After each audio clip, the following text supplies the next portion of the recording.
The critical patriot देखने वाले सब दोस्तों को खुशामदीद, स्वागत। आज मेरे साथ फरीदाबाद से मौजूद हैं अनिल नकरा जी। वैसे तो उनकी रिहाइश जयपुर की है, लेकिन इस वक्त वो फरीदाबाद में मौजूद हैं। अनिल जी, आजकल इंडिया से बड़ी खबरें आ रही हैं मुसलमानों के हवाले से। मध्य प्रदेश में वहाँ की हाई कोर्ट ने एक फैसला किया है भोजशाला मंदिर के हवाले से। तो उसका क्या बैकग्राउंड है और कैसे देखते हैं आप उस सिचुएशन को? उसके बाद वेस्ट बंगाल की जो सिचुएशन है उस पर भी बात करेंगे, और एक क्रिश्चियन लीडर जो हैं वो तमिलनाडु के चीफ मिनिस्टर बने हैं, उसकी भी ब्रीफली बात करेंगे। तो शुरू करते हैं मध्य प्रदेश से। क्या कंट्रोवर्सी है ये?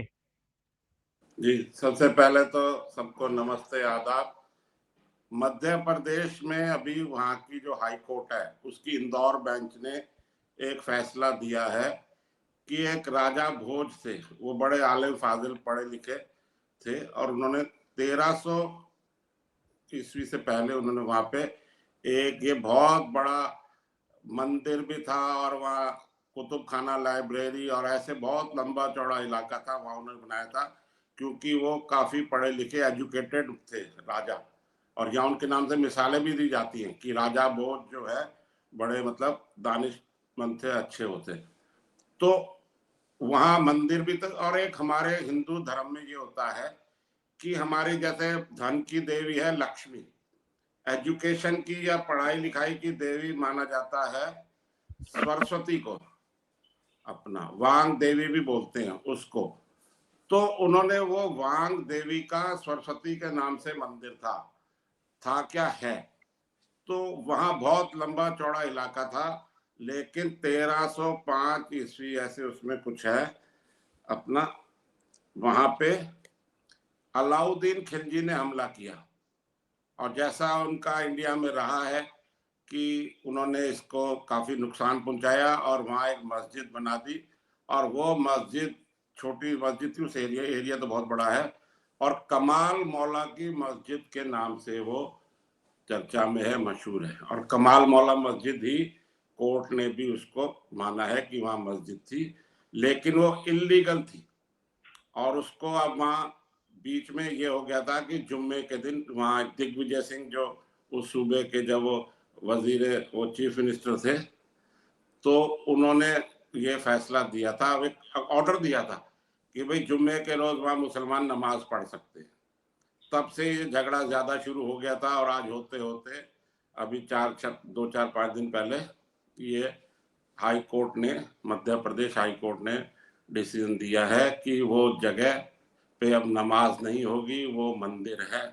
अच्छा, इसमें जो खास बात है, ये जो भोजशाला जिसको बोलते हैं, ये भोजशाला जो है ASI एक गवर्नमेंट ऑफ इंडिया का इदारा है, आर्कियोलॉजिकल सर्वे ऑफ इंडिया, जो पुराने मॉन्यूमेंट्स हैं जैसे ताजमहल, लाल किला, कुतुब मीनार और भी पूरे मुल्क में जो हैं उनकी देखभाल ये करती है। और बाकायदा अगर कोई लोग देखने आते हैं तो टिकट वगैरह भी लगती है, और वो गवर्नमेंट ऑफ इंडिया का एक इदारा है। तो ये उसके जेर इंतजाम में ये था। तो अब वहाँ नमाज पूरी तरीके से बंद कर दी गई है और वहाँ जो है सिर्फ पूजा पाठ ये शुरू होगा, और बहुत जोर शोर से शुरू हो गया। ऐसा माना जा रहा है कि आफ्टर बाबरी मस्जिद राम मंदिर के जो फैसला दिया था सुप्रीम कोर्ट ने, ये सेकंड फैसला है। वैसे तो छोटे मोटे या कई मसले मंदिरों के इसके चल रहे हैं, लेकिन ये सेकंड फैसला मान लें इसको आप। उसके बाद जो एक लैंडमार्क है कि, और वो कोर्ट ने इसको मस्जिद मानने से मना कर दिया है। अच्छा, इसमें मुस्लिम पक्ष ने फिर ये कहा कि राम मंदिर जो आपने दे दिया हिंदुओं को, तो मुसलमानों को 5 एकड़ जमीन देने की बात थी। तो इसमें कोर्ट ने उसको डिनाई कर दिया और कहा कि अगर आपको जो है जमीन चाहिए तो आप जाके मध्य प्रदेश की सरकार से मांगे, हम ऐसा कोई डिसीजन नहीं देंगे। जी, आप आगे बताएं, फिर बोलता हूँ। अच्छा, तो मुसलमान जो हैं वो सुप्रीम कोर्ट में जाएंगे, और वो ये भी तो कह रहे हैं ना कि जो लॉ है places of worship act India का, जिसमें ये कहा गया था कि भाई जो भी प्लेसेस ऑफ वर्शिप हैं जो जिसके भी कब्जे में हैं वो उसी के कब्जे में रहेंगी और उनको छेड़ा नहीं जाएगा। तो उस पे आप क्या कहते हैं? जी, आप बिल्कुल एक्ट में ऐसा ही लिखा गया है, लेकिन उसमें एक तो राम मंदिर को और बाबरी मस्जिद को छोड़ दिया गया था, उस टाइम वो कोर्ट में था, का एक तो ये इसमें नहीं आएगा, वो तो ठीक है, उसका डिसीजन हो गया जो भी था। दूसरा उसमें ये क्लॉज भी था कि जो एएसआई है उसके जेर इंतजाम, उसके जो अंडर जो हैं जगह, वो इसमें नहीं कवर होंगी। जैसे बाबरी मस्जिद थी, वो एएसआई के जेर इंतजाम में नहीं थी, और भी कोई मस्जिदों पे जैसे हमारे हिंदू क्लेम कर रहे हैं, तो वो उनकी प्राइवेट है कि ये जगह हमारी है, तुम्हारी है। या जैसे जो है अपना संभल में, यूपी में जो था, वहां भी मस्जिद वगैरह साफ करी और वह मंदिर खोल दिया, वो भी एएसआई के अंडर में था। तो जो एएसआई के अंडर में उनकी देखरेख में जो है, वो इस एक्ट में नहीं है, वो इससे बाहर है। इस सुप्रीम कोर्ट ने अपने हाई कोर्ट ने अपने डिसीजन में ये बात लिखी है कि एएसआई इसमें नहीं कवर होगा। अच्छा अनिल जी, ये भी कहा जाता है कि जब बाबरी मस्जिद का मसला गर्म था, तो कुछ मुस्लिम लीडर्स जो थे वो कम से कम प्राइवेटली इस बात को सपोर्ट करते थे कि हमें अकोमोडेट करना चाहिए हिंदूज का जो वर्जन है, हिंदूज की जो ग्रीवेंस है, तो हमें फ्लेक्सिबिलिटी शो करनी चाहिए। और इस तरह की बातें भी आ रही थी दूसरी तरफ से कि अगर मुसलमान इस पे कोई रियायत देने के लिए तैयार हो जाएं, कोई कंसेशन दें, तो फिर बाकी जो मस्जिदें हैं उन पे इस तरह का जो है दावा नहीं किया जाएगा। तो आपके ख्याल में इसमें कोई वजन है, और मुसलमानों ने हिंदुओं की गुडविल अर्न करने का एक मौका ये जाय कर दिया? जी, आपकी बात ठीक है। हम पहले भी एक प्रोग्राम में इसकी बात कर चुके हैं कि जब चंद्रशेखर प्राइम मिनिस्टर बने थे, बहुत थोड़े टाइम के लिए रहे थे, तो उन्होंने कोशिश करी थी कि मैं इस मसले को सुलझा लूं, और दोनों को बुलाया था उन्होंने, हिंदुओं को भी मुस्लिम्स को भी, और कहा कि अपने अपने सब कागज पत्र लेके आओ। और वहां एक ये आम सहमति बनाने की कोशिश की गई थी कि अगर मुसलमान इस मंदिर पे अपना क्लेम छोड़ दें, तो आगे से हिंदू जो हैं वो और किसी मस्जिद में अपना क्लेम नहीं करेंगे, चलो जी हमें ये मिल गया, अब हमारी वो भी है वो भी है। और उस टाइम जो लीड करते थे बीजेपी को, जो सेकंड लार्जेस्ट पार्टी मान लें आप कांग्रेस के बाद उस टाइम, तो उन्होंने ये ऑन रिकॉर्ड बोला था, आप चेक कर सकते हैं, कि हम भी ऐसा चाहेंगे कि ये मसला हमेशा हो और भाईचारा बना रहे। और काफी लोगों ने कहा था कि इस मसले को ये ऑफर मान लेनी चाहिए, लेकिन वो चंद्रशेखर की सरकार चली गई। और मेन जो इसमें हट धर्मिता दिखाई थी ना, वो तो एक बाबरी मस्जिद एक्शन कमेटी एक बनी हुई थी, उसके जो सदर थे जफर याब जिलानी, जिनकी अभी 2023 में डेथ हुई है, वो बिल्कुल एडामेंट हो गए। एक तो दूसरे उसमें एक सैयद शाहबुद्दीन थे, वो रिटायर्ड आईएफएस थे, वो बड़े आउटस्पोकन और जैसा आप बोलते हैं कि जज्बाती तकरीरें देते थे। और एक इसमें जो ये जो है असदुद्दीन ओवैसी, उनके जो फादर थे वालिद साहब, वो भी उसमें थे। तो इन तीन चार लोगों ने तो बिल्कुल कह दिया कि हम बिल्कुल भी नहीं मानेंगे। मैं खुद उस टाइम, मुझे याद है, मैं कोई इतना छोटा भी नहीं था उस टाइम, तो ये बाबरी, ये कई मुसलमानों के कई इदारों की तरफ से भी आया था कि ये ऑफर मान लेनी चाहिए अगर आगे के सारे मसले खत्म हो जाते हैं तो, लेकिन वो नहीं मानी गई। अच्छा, जो बाबरी मस्जिद के जो पिटिशन वाले थे, अपना उनका नाम मैं भूल रहा हूँ इस टाइम, उन्होंने भी कहा था कि अगर फैसला हो जाता है तो मैं अपना केस वापस ले लूंगा। उनको बाद में जब ये मंदिर तामीर हुआ तो उनको बुलाया भी गया था, बकायदा ऐसे दावत दी गई थी, वो गए भी थे, इसके बारे में बात कर चुके हैं। वो भी राजी थे जिन्होंने कोर्ट में मुकदमा कर रखा था। लेकिन ये ज्यादा इसमें मैं ब्लेम मुस्लिम्स को ही करूंगा। अगर उस टाइम ये हो जाता मसला हल, तो शायद आज ये दिन नहीं देखना पड़ता।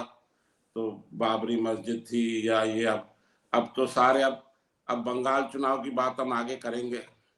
अब जैसे इन्होंने इतनी सख्ती दिखाई, और बिल्कुल एक, वो तो बाबरी मस्जिद में जैसे वो जफर याब जिलान वो बोलते थे, सैयद शाहबुद्दीन, मैं 1 इंच भी जमीन नहीं देने दूंगा राम मंदिर के नाम पे। और उल्टी सीधी, और कई कहते थे राम कहाँ पैदा हुआ, बर्थ सर्टिफिकेट लाओ, उसका ये दिखाओ वो दिखाओ। इस टाइप की वो बातें करते थे, लेकिन उसका फैसला हो गया। अच्छा, सुप्रीम कोर्ट के फैसला होने के बाद भी मुस्लिम पक्ष नहीं माना, अपील कर रहे हैं, रिव्यू पिटीशन दे रहे हैं, वो ठीक है, उनका हक है। उसके बाद सैयद शहाबुद्दीन तो अब नहीं है। अब ये जो हमारे हैं असदुद्दीन ओवैसी और कुछ और लीडर है, ये जिनका हम हुमायूं कबीर जो बाबरी मस्जिद बनाना चाहते हैं बंगाल में, उसके बारे में हम आगे बात करेंगे, वो भी बोलते थे कि नहीं जी हम तो बिल्कुल नहीं मानेंगे और ये नहीं वो नहीं ऐसे। और वो कहते थे एक दिन आएगा मोदी रिटायर हो जाएगा, योगी पहाड़ों में पूजा पाठ करने चला जाएगा, जब क्या होगा, वो ये धमकाते थे। अब उसी का नतीजा है जो फसल बोई इन्होंने मुसलमानों ने, कुछ लीडर्स ने, सबको मैं नहीं ब्लेम कर रहा, उसकी अब ये फसल पक गई है। और अब आप देख ले हर चीज का रिवर्स वो होता है। मुस्लिम्स कहते हैं कि हम जिसको चाहे जिता देंगे, लेकिन अब ये नई चिंता लग गई है मुस्लिम्स को और बीजेपी के अलावा बाकी पार्टियों को कि अब मुसलमानों के बिना भी सरकारें बन सकती हैं। जैसे अब बंगाल में चुनाव हुआ, एक भी मुस्लिम जो है वो बीजेपी की 206 सीटें, उसमें एक भी मुसलमान नहीं है। एक भी मुस्लिम जो है वो मोदी की कैबिनेट में नहीं है। इसके लिए मैं जो है ज्यादा ब्लेम मुस्लिम्स को ही करूंगा। वो बिल्कुल किसी भी बात पे मानने को तैयार नहीं है। ये आरएसएस सारा दिन करते हैं। आरएसएस के मोहन भागवत ने भी एक बार कहा, उनके जो हेड है, कि हर मस्जिद के नीचे मंदिर मत ढूंढो। उन्होंने काफी कोशिश करी, सबने अच्छा वो किया, लेकिन अब ये बिल्कुल मानने को तैयार नहीं है कि आप ही मानोगे, हम नहीं मानेंगे। अच्छा, अब आप ये देखें, ये हिंदू मेजॉरिटी मुल्क है, ठीक है, सेकुलर मुल्क है हमारा। हमारी कोई भी जो त्योहार होता है, चाहे वो राम मंदिर की शोभा यात्रा निकालते हैं, प्रोसेशन, या कोई और निकालते हैं, हर किसी त्योहार में मुस्लिम पत्थरबाजी करते हैं। और मुझे एक त्योहार बता दो मुसलमानों का, चाहे वो ईद हो, चाहे आगे बकरा ईद हो, ठीक है, बकरा ईद से किसी को इतराज हो भी सकता है, भी कुर्बानी दे रहे हैं, गलत है, ठीक है, उस पर हम नहीं जा रहे। कभी किसी हिंदू ने कभी किसी को ब्लेम किया है, या कभी कोई उनकी जो शबे बारात और ये निकलती, कभी जाके रोका है क्या कि नहीं नहीं हम यहाँ से नहीं निकलने देंगे? ये इन्होंने इतनी कट्टरता दिखाई। मैं तो ब्लेम करूंगा सीधा सीधा कांग्रेस को। पहले उन्होंने इतना प्रो मुस्लिम जो है अपनी पॉलिसी रखी, जिसकी फसल अब तैयार हो गई है, और उस फसल के ये जो फल आ रहे हैं वो अब आपके सामने। बंगाल चुनाव इसकी लेटेस्ट मिसाल है, जहां मुस्लिम मेजॉरिटी बंगाल में बहुत ज्यादा है, 30% से ऊपर है, पूरे इंडिया में नहीं है इतनी। वहां भी जो है वो अब बीजेपी थम्पिंग मेजॉरिटी से जीत गई है।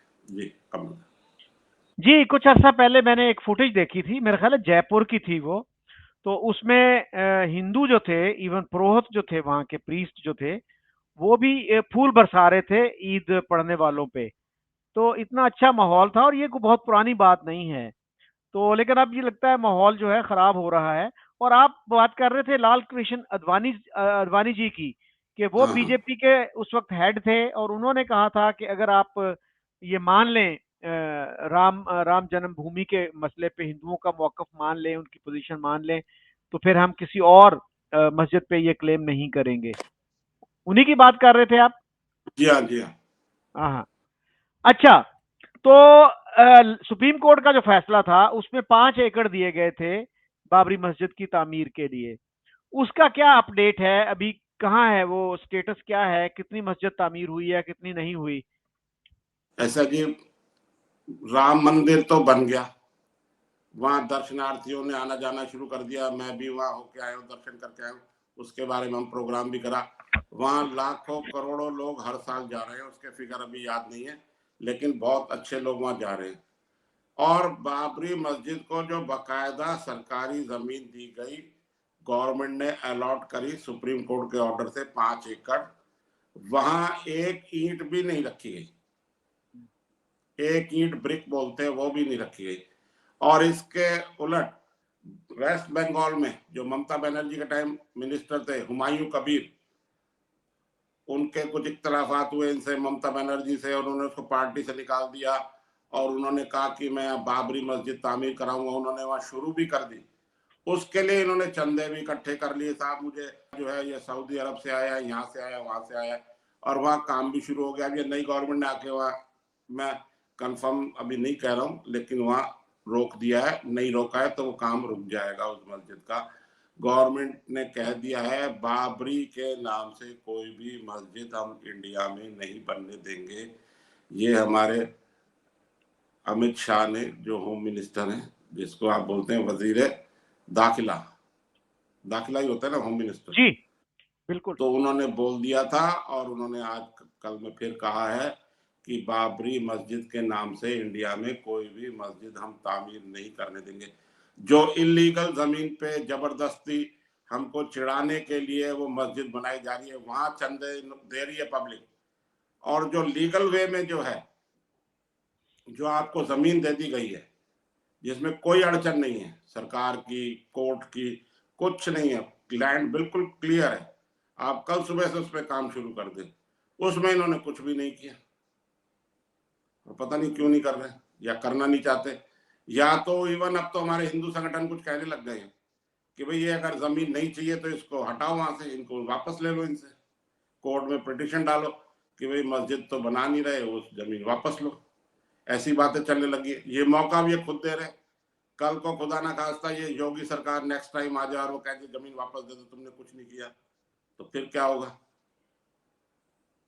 वहां कुछ नहीं हो रहा, उस जमीन को बिल्कुल वैसे ही पड़ी है। अच्छा अनिल जी, एक फुटेज मुझे किसी ने भेजी थी कि जो ही बीजेपी जीती वेस्ट बंगाल में, तो वो मस्जिद के अंदर एक बंदा घुस के जो है वो वहां पे एक बाजा बजा रहा है और आगे एक बंदा नमाज पढ़ रहा है। ये इमेजेस जो हैं, क्या ये एआई जनरेटेड हैं, ये जेन्युइन हैं? क्या कहेंगे आप इसके बारे में? ये 100% फेक है, कोई मस्जिद के अंदर नहीं गया। मैं आपको एक बात बताना चाहता हूं कि हमारा हिंदू जो है वो मस्जिद के अंदर जाना ही नहीं चाहता। वो तो कहता है जी हम यहाँ जाएंगे ही नहीं, मतलब उनको थोड़ी, अगर आप माइंड नहीं करें तो भाई दूर ही रहो इससे, मस्जिद से, उस टाइप से है। कोई वहाँ बाजा वाजा कुछ नहीं है। लोगों ने वहाँ खुशी जरूर मनाई है बंगाल में, हिंदुओं ने, और खूब नारे लगाए हैं, खूब खुश हुए हैं, भारत माता की जय, जय श्री राम, ये नारे खूब लगे हैं। जो ममता बनर्जी के टाइम लास्ट चुनाव में, सब फुटेज अवेलेबल है, आप चेक करें। एक ममता बनर्जी अपनी गाड़ी में जा रही थी, तो एक आदमी ने नारा लगा दिया जय श्री राम, तो ममता बनर्जी उस टाइम चीफ मिनिस्टर थी और वो इलेक्शन जीती थी, तो वो जीप रोक के अपनी उतर के आई और उसको कहा कि मैं तुमको अरेस्ट करा दूंगी, ये कर दूंगी, वो कर दूंगी। बंगाल में जय श्री राम बोलना जो है वो गुनाह था, ओपनली।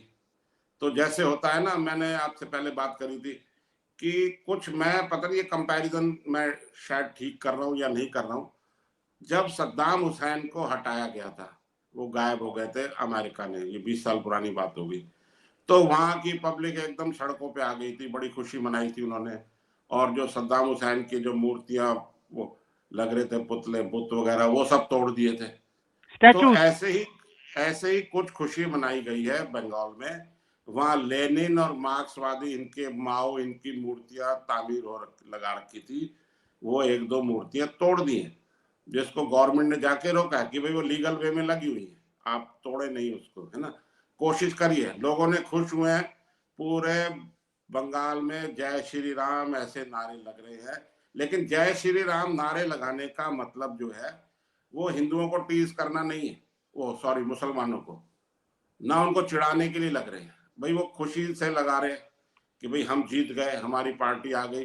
राम मंदिर, ये जब से ये मसला हुआ था बाबरी मस्जिद, जब से जय श्री राम का जो नारा है इंडिया में बहुत पॉपुलर है, वो लगा है। लेकिन मैं अगर जय श्री राम नारा लगा रहा हूँ तो इसका मतलब ये नहीं है कि मैं मुसलमानों को चिढ़ाना चाह रहा हूँ। अब वो ही चिढ़ना चाह रहे हैं जबरदस्ती, तो एक अलग बात है। बाकी वहाँ ये जो हारमोनियम वगैरह ऐसी बात है, ये बिल्कुल टोटली फेक है। आप भी खूब दुनिया देखी आपने कि आज एआई जनरेटेड आ गया, मोदी और ये क्या क्या ऐसे बना देते हैं, सब कुछ बन जाता है, पता ही नहीं लगता कि असली वीडियो है कि नकली वीडियो है। जी अच्छा, इसके बाद हम ब्रीफली बात करते हैं तमिलनाडु की। अभी मैं देख रहा था कि वहां पे 6.12% यानी 6% से थोड़े से ज्यादा क्रिश्चियंस हैं, लेकिन एक क्रिश्चियन जो हैं वो वहां पे चीफ मिनिस्टर बन गए हैं तमिलनाडु के। और ये भी कहा जाता है कि Tamil Nadu is a very progressive state, बड़ी जो है ना प्रॉस्परस स्टेट है। और उसका जो जीडीपी है, कुछ लोग यहाँ तक कहते हैं कि वो पाकिस्तान के जीडीपी से ज्यादा है। तो क्या कहेंगे आप वहाँ की सिचुएशन के हवाले से? और इससे पहले भी वैसे इंडिया में बहुत सी रियासतों में मुसलमान चीफ मिनिस्टर रहे हैं। ए के अंतुले जो थे वो महाराष्ट्र के चीफ मिनिस्टर रहे, और बरकतुल्ला साहब जो हैं आपकी राजस्थान जो, के, हाँ, राजस्थान, हाँ। राजस्थान के वो रहे। इसी तरह से मेरा ख्याल है बिहार के भी रहे। एक खातून चीफ मिनिस्टर थी मुसलमान, वो भी रही हैं। तो इस तरह की मिसालें आपको मिल जाती हैं। लेकिन बीजेपी के दौर में भी ये मिसाल जो है अब कायम हुई है कि तमिलनाडु का चीफ मिनिस्टर एक क्रिश्चियन बना है। जी नहीं, ठीक है, आपकी बात ठीक है, लेकिन मैं तो थोड़ा सा आपकी बात पे ऐड ऑन कर रहा हूँ कि ये पहला चीफ मिनिस्टर नहीं है क्रिश्चियन तमिलनाडु में। पॉपुलेशन वाइज तो ठीक है, जो आपने कहा वो फिगर ठीक ही है। इसके अलावा मिजोरम वगैरह, ये जो सेवन सिस्टर्स ये जो बोलते हैं हमारे यहाँ, छोटे छोटे मिजोरम, सिक्किम वगैरह यहाँ पे भी अभी मेरे को ये मालूम नहीं था, इसका मुझे नाम याद नहीं है, वहां पे भी क्रिश्चियंस चीफ मिनिस्टर रहे हैं। और आंध्र प्रदेश में जो जगन मोहन रेड्डी हैं वो चीफ मिनिस्टर रहे थे, वो भी कन्वर्टेड थे। उनके फादर थे कौन से रेड्डी, उनके फादर का नाम भूल गया। जब पता लगा, जब उनकी डेथ हो गई तो उनको क्रिश्चियन रीति रिवाज से उनको दफनाया गया। नाम तो उनका हिंदू ही था। अब ऐसे ही एक छत्तीसगढ़ है, उसमें एक चीफ मिनिस्टर थे अजीत जोगी। जब उनकी डेथ हुई तो उनके फैमिली ने कहा नहीं जी, हम तो क्रिश्चियन है, क्रिप्टो क्रिश्चियन है, और हम तो इसको संस्कार, जो हमारा हिंदू रीति से संस्कार होता है, अग्नि संस्कार, इसको जलाना बोलते, वो नहीं करेंगे, हम तो इसको दफनाएंगे, इसको क्रिश्चियन रीति से। तो क्रिश्चियंस पहले भी यहाँ रहे हैं। राजस्थान में मैं छोटा था, मुझे खूब ध्यान है, कांग्रेस ने बरकतुल्ला खान को चीफ मिनिस्टर बनाया था। उनकी डेथ हो गई थी, वो हटे नहीं थे, ना चुनाव हारे थे। और मैं बचपन से ही पॉलिटिक्स में, इसमें मेरा इंटरेस्ट रहा है। किसी ने ऐसी, पहले मैं आपके हर प्रोग्राम में बोलता हूँ, पहले ऐसी बातें नहीं थी इतनी। अगर यह चीफ मिनिस्टर बन गया तो हिंदुओं को कोई बहुत ज्यादा पेट दर्द नहीं होता था उस टाइम। ये मेरी देखी बात है। राजस्थान की AR अंतुले जो है वो महाराष्ट्र के चीफ मिनिस्टर रहे थे, मुझे ध्यान है। और वो भी जब हटाए गए, कांग्रेस ने जब हटाया, जब एक सीमेंट का कोई घोटाला था, सीमेंट जो होता है बिल्डिंग मटेरियल, उसमें उन्होंने कोई घोटाला किया था, वो एक्सपोज हो गया, तो उन्होंने रिजाइन करा। भाई ऐसा नहीं है कि भाई लोग नाराज हो गए और हिंदुओं ने कहा नहीं नहीं ये कहाँ से मुसलमान आ गया महाराष्ट्र में, ऐसा कुछ नहीं था। तो ये अब ज्यादा कट्टरता हो गई। अब असुद्दीन ओवैसी यही तो बोल रहे हैं कि देखो वहां बन गया 6% पे विजयन चीफ मिनिस्टर, हमारा कम से कम समाजवादी पार्टी जो है यूपी में ये तो ऐलान करे कि हम डिप्टी CM जो है मुसलमान को बनाएंगे। मुझे नहीं लगता ये ऐलान कोई कर पाएगा।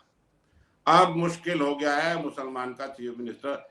सिख जो है, वैसे तो सिख जो है वो हिंदू धर्म से ही निकले हैं, लेकिन आज उनको अलग धर्म का आइडेंटिटी, उनको स्टेटस है। मनमोहन सिंह यहाँ 10 साल प्रधानमंत्री रहे, वो माइनॉरिटी के थे, तो किसी ने इतराज किया क्या, किसी हिंदू ने या किसी उसने? कोई इतराज नहीं है। जबकि सिखों को तो हम मानते हैं, सिख तो हमारी शान है हिंदुओं की। हमारे हिंदुओं के तो, हिंदुओं पर तो सिखों के गुरुओं के बहुत एहसान है, मैं खुद ऐसा पर्सनली मानता हूँ। कहीं किसी का इतराज नहीं था। बरकतुल्ला खान, AR अंतुले, इनका कहीं कोई प्रॉब्लम नहीं थी बीइंग ए मुस्लिम।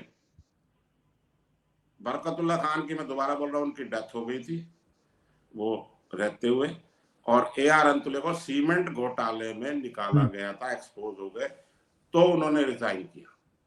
पहले ऐसी कट्टरता यहाँ नहीं थी, इतना मुतसबी नहीं था। ये 9/11 ये जो, और ये जो आए हैं सब, बाबरी मस्जिद और ये जो टावर उड़ाए थे ओसामा बिन लादेन वगैरह ने, उसके बाद पूरे वर्ल्ड में ज्यादा हुआ है। नहीं, फिलिस्तीन का मसला पहले भी था, ये यासिर अराफात वगैरह ये सब पहले भी करते रहते थे, लेकिन इतना कोई खराब माहौल नहीं था। अब ये ज्यादा हो गया, इसके लिए मैं ज्यादा कसूरवार मुसलमानों को ही मानता हूँ। वो मानते ही नहीं, किसी बात पे हर बात में अड़ने को तैयार हैं, कुछ करते ही नहीं, क्या करें। और अनिल जी, अभी जो चीफ मिनिस्टर थे इनसे पहले, तो उनके बेटे ने, उनका नाम स्टालिन था, उनके बेटे का भी एमके लास्ट, हाँ, और उनके बेटे का भी लास्ट नेम स्टालिन है। उदयनिधि हाँ स्टालिन। जी, उन्होंने भी एक बहुत ही प्रोवोकेटिव स्टेटमेंट दी थी, और फिर रिसेंटली उन्होंने उसको रिपीट भी किया कि हिंदुइज्म जो है ना वो बहुत ही गलत रिलीजन है, और इसको इरेडिकेट करना चाहिए, इसको खत्म करना चाहिए। तो वो सनातन धर्म के बहुत मुखालिफ थे, और उस पे भी मेरा नहीं ख्याल किसी ने ये कहा है कि ये वाजिबुल कत्ल हैं, he is worthy of death, इनको मार देना चाहिए। क्या रिएक्शन हुआ था उसका? रिएक्शन उसका, वो रिएक्शन तो ठीक है, मैं इसका पूरा बताता हूँ। मैं एक बात इसमें और एड ऑन करता हूँ। जो विजयन अब जो नए चीफ मिनिस्टर वहां के बने हैं, उनका एक जो वजीर है, मंत्री, उसने कल कहा है कि मैं उदयनिधि स्टालिन और इनकी बातों से सहमत हूँ कि ये हिंदू धर्म एक कैंसर या कीड़ा, ऐसे कुछ कहा ये है, और इनको खत्म करना चाहिए। अच्छा, अब इनका तमिलनाडु में तो असर हो रहा है नहीं हो रहा वो तो ठीक है, स्टालिन तो वहां गए ना सत्ता से, उनकी तो चली गई, वहां 80% हिंदू हैं, और उसका असर जो है तमिलनाडु से ज्यादा बंगाल में देखने को मिला है। भाई आजकल मीडिया, सोशल मीडिया सब ओपन है, सब अवेयर है, चाहे वो मजदूर हो, चाहे कोई भी हो, चाहे वो रिक्शा चलाता हो, चाहे कुछ भी करता हो, सबको मालूम है क्या हो रहा है। उसका रिएक्शन यहाँ हमारे राजस्थान में भी हो रहा है, हम भी देख रहे हैं, आप पाकिस्तान में भी देख रहे हैं। वो तो अपनी जड़ें खुद खोद रहे हैं, वो तो खुद जीतेंगे नहीं, दूसरों को और बीजेपी को तो मौका मिल रहा है, और फिर कहेंगे कि बीजेपी जो है ये हिंदू हिंदू मुसलमान करती है। अब ये कौन कर रहा है? ये जो कह रहे हैं जबरदस्ती क्यों कह रहे हैं ये? भाई आप जो आपको करना है हिंदुओं के खिलाफ, जो आपको एडमिनिस्ट्रेटिव एक्शन लेने आप पावर में है तो आप लो, आप क्यों ले रहे हो? आप क्यों शोर क्यों मचा रहे हो? उसका रिएक्शन आप देख लो बंगाल चुनाव में। मैं एक जो कहते हैं ना, एड फ्यूल इन, मतलब वो फायर। फ्यूल इन फायर, हाँ, उसमें ये तमिलनाडु ने भी काम किया कहीं ना कहीं, डायरेक्ट इनडायरेक्ट बंगाल में, अब पूरे उसमें कर रहे हैं, ये पूरे उसमें काम होगा। अब आप, अब नेक्स्ट जो बड़े इलेक्शन जो है, मेन इलेक्शन जो अब 29 इसमें होंगे लोकसभा के, जिसमें वजीर आजम का होगा, मोदी का फैसला, उससे पहले अब नेक्स्ट जो है 2027 फरवरी मार्च में यूपी में होंगे। ये जितना बोलेंगे हिंदुओं के खिलाफ, चाहे वो स्टालिन हो, चाहे वो विजयन हो, चाहे वो ओवैसी हो, ओवैसी वगैरह जो है, ये बोल बोल के कर करके इन्होंने भी बहुत बड़ा रोल निभाया है।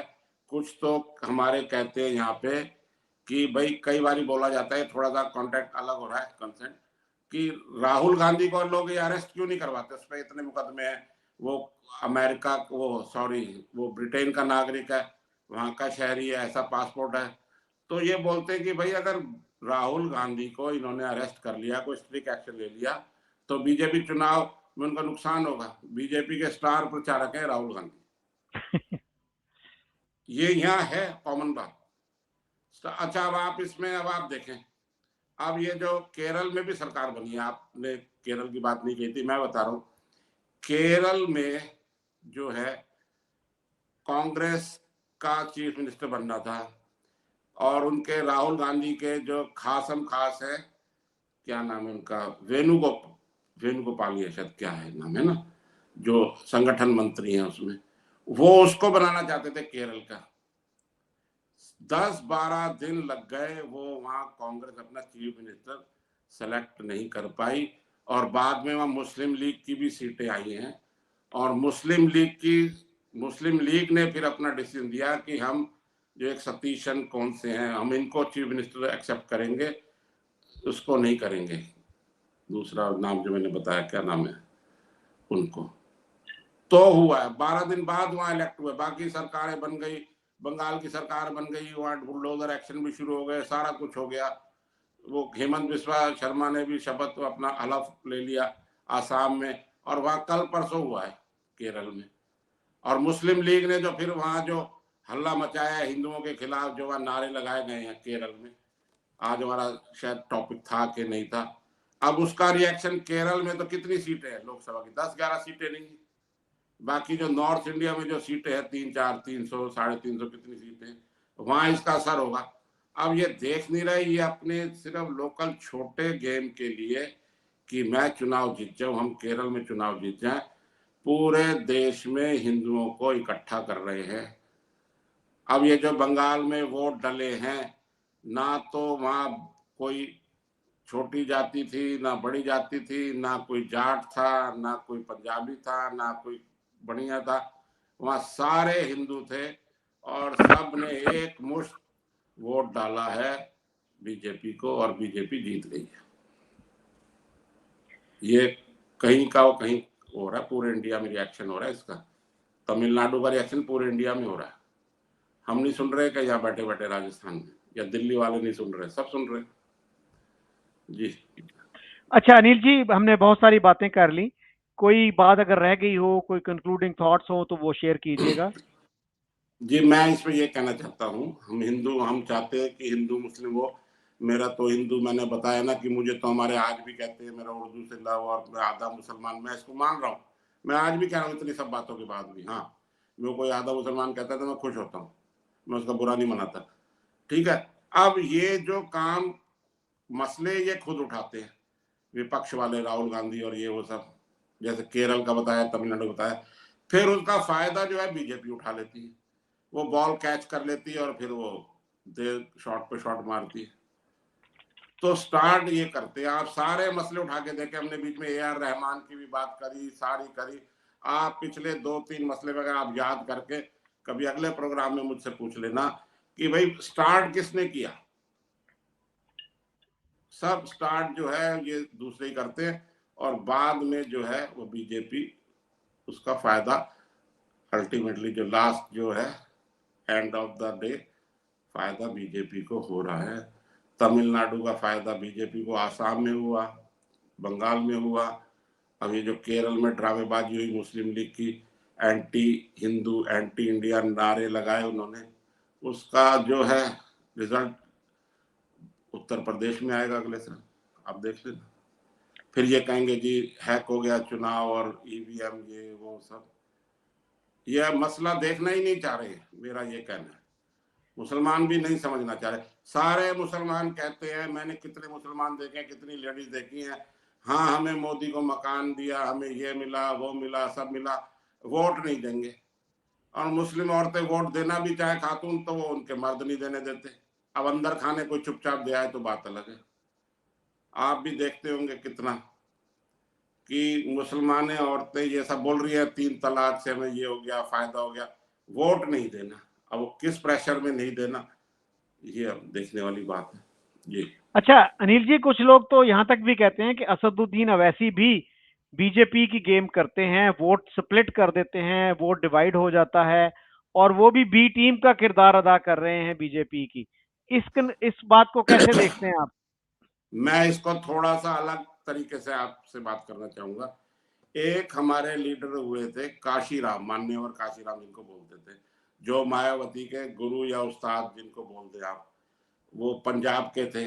वो कहते थे कि हम पहला चुनाव हारेंगे, दूसरा भी हार जाएंगे, तीसरा हराएंगे, और चौथा जीतेंगे।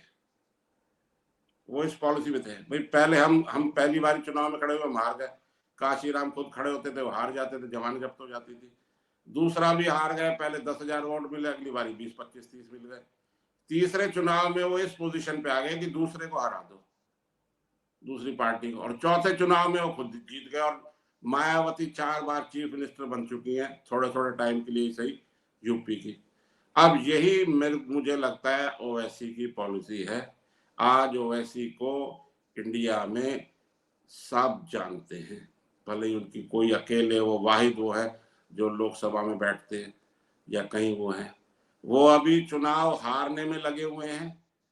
कुछ टाइम बाद आप यूपी में इसमें वो चुनाव हरवाएंगे और उसके बाद वो जीतेंगे। ऐसा हो सकता है, मेरी बात से आप इत्तेफाक करें नहीं करें, ये उनकी शायद पॉलिसी है कि भाई आज से 8-10 साल पहले कौन जानता था ओवैसी को? आप बताओ ना। अब ये हुमायूं कबीर जिसका उन्होंने बंगाल में नाम लिया, इन्होंने उसके साथ पैक्ट कर लिया ओवैसी ने। अब इन्होंने हुआ क्या कि इसका अल्टीमेटली लॉस जो है वो ममता बनर्जी को ही हुआ। शायद ममता बनर्जी को 2-4 सीटें और आ जाती, इन्होंने हरा दिया। अब ये हराने की पोजीशन में छोटे लेवल पे, स्टेट लेवल पे तो आ गए, नेशनल लेवल पे नहीं आए। अब यूपी में भी यही होगा। ओवैसी के साथ पैक्ट समाजवादी पार्टी नहीं कर सकती, क्योंकि अगर ओवैसी को बहुत हार्ड लाइनर माना जाता है, जो हिंदू वोट है समाजवादी पार्टी के पास वो कम हो जाएगा, और ओवैसी कहेंगे कि हमारा डिप्टी चीफ मिनिस्टर बनाओ। ये जो है अखिलेश यादव मान नहीं सकते बात। तो अभी तो वो चुनाव हरवाने में लग रहे हैं, और उसको तो बोलते हैं उनकी नजर बहुत दूर है, और वो तो आने वाले टाइम के वो जिन्ना बनना चाहते हैं। जैसे जिन्ना ने मुल्क तकसीम करा दिया, ये भी कराएंगे। लेकिन अब ऐसे जो हालात बना दिए हैं, अब हिंदू भी जाग गया है। अब ऐसा नहीं लगता कि मुल्क जल्दी से तकसीम कोई हिंदू या होने देंगे जी। लेकिन अवैसी जी तो ये कहते हैं ना कि हमने तो टू नेशन थ्योरी को रिजेक्ट किया and we opted for India, ये कहते हैं वो। Is that true? ये बात अब दुरुस्त है? ये आप बातें मुझसे ज्यादा जानते हैं, और मैंने आपके चैनल को देख देख के बहुत अपनी नॉलेज बढ़ाई है इस मसले पे। ये सब जो है, सब ने वोट दिए थे बायखला से, और ये अपने बॉम्बे से सब जीते थे, और ये गए नहीं वहां पे। ये जितने भी ओवैसी के फादर और ये वो जितने भी थे यहाँ, जो है कैफी आजमी और जितने बड़े बड़े शायर और ये सब थे, ये 13-14 अगस्त 1947 तक तो थे इंडियन मुस्लिम लीग के, और हामी अगली दिवाली, अगली ईद हम पाकिस्तान में मनाएंगे। और फिर ये यहीं रह गए। आप भी बताते हैं कि आपने वो बड़े जज्बाती हो गए। आप सही, मैंने देखा था आपके प्रोग्राम में कि जब वो उनको फेयरवेल देने लगे वहाँ जिन्ना साहब को, कि भाई आपने तुम्हें कैसे हालात में छोड़ दिया, हम इंडिया में रह रहे हैं, तो आप यहीं के आप अब आप वफादार और वो बन के रहे। ये सब बातें आपसे ही मैंने देखी है, समझी है। मेरी बहुत नॉलेज बढ़ी है आपके प्रोग्राम से, नो डाउट, इसको मैं मान रहा हूँ बार बार। लेकिन 15 अगस्त के बाद ये सारे कम्युनिस्ट बन गए और कांग्रेसी हो गए। मुस्लिम लीग का नाम इन्होंने इंडियन मुस्लिम लीग कर दिया। जहर तो वही भरा हुआ है ना। आप मान कहाँ रहे हो? आप कहाँ मानते हैं? आप मुझे एक भी मुसलमान बता दे जो कहेगा कि मेरे जो राइट्स, तो उसको मालूम है कि मुझे आइन इसका हक देता है कि मैं सड़क पे नमाज पढ़ूं और मैं ये करूं और मैं शोर मचाऊं और सब करूं। भाई आपके जो कुछ राइट्स, ड्यूटीज भी तो हैं। कोई ड्यूटी मानता तो मुझे दिख नहीं रहा। हक मांगने और सड़कों पे तोड़ फोड़ करने तो फटाफट आ जाते हैं। ये दिल कैसे जीते भाई हिंदुओं का? ये खुद अपना स्टेटस खुद खराब कर रहे हैं। जरा जरा सी बात में पत्थर मारने लगते हैं। अब क्या हुआ है, या मैं बात लंबी हो रही है लेकिन बता देता हूँ। अभी यहाँ राजपूतों की महाराणा प्रताप की कोई सवारी निकल रही थी, रैली निकल रही थी, और मस्जिद के आगे से निकल गई, रास्ते में आ गई मस्जिद। कौन सा शहर है मुझे ध्यान नहीं है। इन्होंने मस्जिद से पत्थर फेंके। हाँ जी, ठीक है जी। मस्जिद से इन्होंने पत्थर फेंके। वो सारे जो राजपूत थे वो मस्जिद पे चढ़ गए और मुसलमानों को पीटा जाके। तो अब ये स्थिति आ गई है। अब इसके लिए कौन रिस्पॉन्सिबल है? आप पत्थर फेंकते हो, स्टोन प्लेटिंग करते हो, ये सब क्यों करते हो? आप निकलने दो ना चुपचाप। मैंने आपको पहले ही बताया था, मेरे फादर की पोस्टिंग थी टोंक में। टोंक राजस्थान का एक है जहाँ 50% से ज्यादा आबादी है मुसलमानों की आज भी। जयपुर से 100 किलोमीटर दूर है। मेरे फादर वहाँ कस्टम सेंटर वहाँ थे। वहां हम खुद देखते थे, किसी मस्जिद के आगे हिंदू की बारात निकलती थी, कुछ निकलती थी, मस्जिद के आगे वो 1-2 मिनट बैंड बाजा बंद कर देते थे, आगे जाके फिर शुरू कर देते थे। तो इसमें किसी को कोई इतराज भी नहीं हो रहा था। तो ये सब मान रहे थे दूसरे धर्म को, दूसरे को इज्जत देना, उनके जज्बात का ख्याल रखना यहाँ रखा जाता था। लेकिन अब ऐसी बातें धीरे धीरे खत्म हो रही है। अब इसका ब्लेम हिंदुओं पे नहीं डाला जाए। मैं ये नहीं कह रहा कि हिंदुओं को इससे बरी कर दो, उनको भी आप टास्क पे रखो, लेकिन मैं हिंदू हूं, मैं इसलिए नहीं कह रहा हूं। अगर ठीक है आप भी ये कहते हैं कोई भी बायस नहीं है, मैं बायस हूं नहीं हूं ये तो मुझे नहीं मालूम, लेकिन मैं ज्यादा कसूरवार इसमें ये जो आ रहा है, अगर इंडिया की बात करें या वर्ल्ड की बात करें, मुसलमान ज्यादा इसमें, जब वो किसी बात को मानने को तैयार ही नहीं। अरे भाई आप आज आप कर लो ना कि एक एक बहस तो शुरू करो कि भाई चलो हम गौशाला दे रहे, खत्म करो मसला। इसके बाद जो आडवाणी जी ने आज से 30 साल पहले बात रखी थी, आ जाओ उसमें बहस करो, हिंदुओं को बैकफुट पे करो ना आप। भाई अगर ये भोजशाला का मसला आ गया, अगर मुसलमान है, मेरे को अभी बात ध्यान आई है दिमाग में आपसे बात करते करते, पता नहीं मेरी बात अच्छी है कि नहीं है, कोई हंसेगा या कोई पागल कहे, कुछ भी कह सकता है, उसका अख्तियार है कि अगर भोजशाला में मुस्लिम हिंदुओं को बैकफुट पे करना है, ठीक है जी हम भोजशाला आपको दे रहे हैं, आगे से फिर ये इस एक्ट में ये तब्दीली कर दो कि ऐसा आज के बाद जो मस्जिद है वो मस्जिद ही रहेगी, चाहे वो किसी गली मोहल्ले में हो, चाहे कहीं शहर में हो, चाहे जामा मस्जिद के नीचे हो या कुतुब मीनार के आगे पीछे हो, करो ना बैकफुट पे, एक बार बात तो करो। एक भी मुसलमान ये कहने को तैयार नहीं है। मुसलमान ये कहेंगे हाँ ठीक है, निंदा है निंदा। कोई मुसलमान जो है यहाँ पे नहीं कहता हाँ जी ये बम विस्फोट कर दिया गलत हो गया, नहीं नहीं जो भी है वो कसूरवार को सजा दो सजा दो सजा दो। ये नहीं कहते हाँ मुसलमानों ने करा है तो गलत करा। फिर ये कहते हैं कि आप मजहब को क्यों जोड़ते हो इससे, दहशतगर्दी से। तो आप इस पे भी आपकी जो आवाम, जो आपके व्यूअर्स हैं वो इसको देखें समझे। मैं कोई खिलाफ नहीं हूँ, मैं आपके हर प्रोग्राम में कहता हूँ कि मैं तो चाह रहा हूँ इंडिया पाकिस्तान के ताल्लुकात अच्छे हों, जैसा आप ही कहते हैं। मैं फिर आपको शुक्रिया कर रहा हूँ कि भाई इंडिया पाकिस्तान बन जाएगा तो कनाडा और अमेरिका जैसे हमारे जो है ताल्लुकात रहेंगे। वो कहाँ रह रहे हैं, मेरे आपके प्रोग्राम से ही पता लगा था कि भाई उनका एसटीडी कोड नंबर भी एक ही है, मुझे नहीं मालूम था। अब ठीक है मैं कोई सारी बात मुझे मालूम है ऐसा कोई जरूरी नहीं है, एसटीडी कोड था। कहाँ हो रही है बात, ये इंडिया ने मोस्ट फेवर्ड नेशन का दर्जा दिया था पाकिस्तान को, ये नहीं मान रहे। मोदी जी ने खूब ट्राई किया, उनको अब ओथ सेरेमनी हलफ उसमें बुलाया नवाज शरीफ को, उनके घर वो शादी का पैगाम हुआ चले गए। हमारे यहाँ मोदी जी को आज तक कांग्रेसी गालियां देते हैं कि वो बिरयानी खाने चले गए, नवाज शरीफ के घर बिरयानी खाने चले गए। भाई वो एक कॉल पे किसी के घर एक शादी ब्याह में चले गए, उन्होंने कोशिश करी, अब उसका कोई हल नहीं निकला तो करे क्या। अब मैं तो यही मान रहा हूं कि अब बीजेपी और बंगाल चुनाव के बाद इंडिया पाकिस्तान के जो रिलेशन है वो मजीद टफ हो गए और टफ हो गए। जी Anil ji, thank you very much, आपने बड़ी खुलकर बातें की। और अगर कोई दोस्त अपोजिंग व्यू देना चाहें, they are welcome. Thank you again.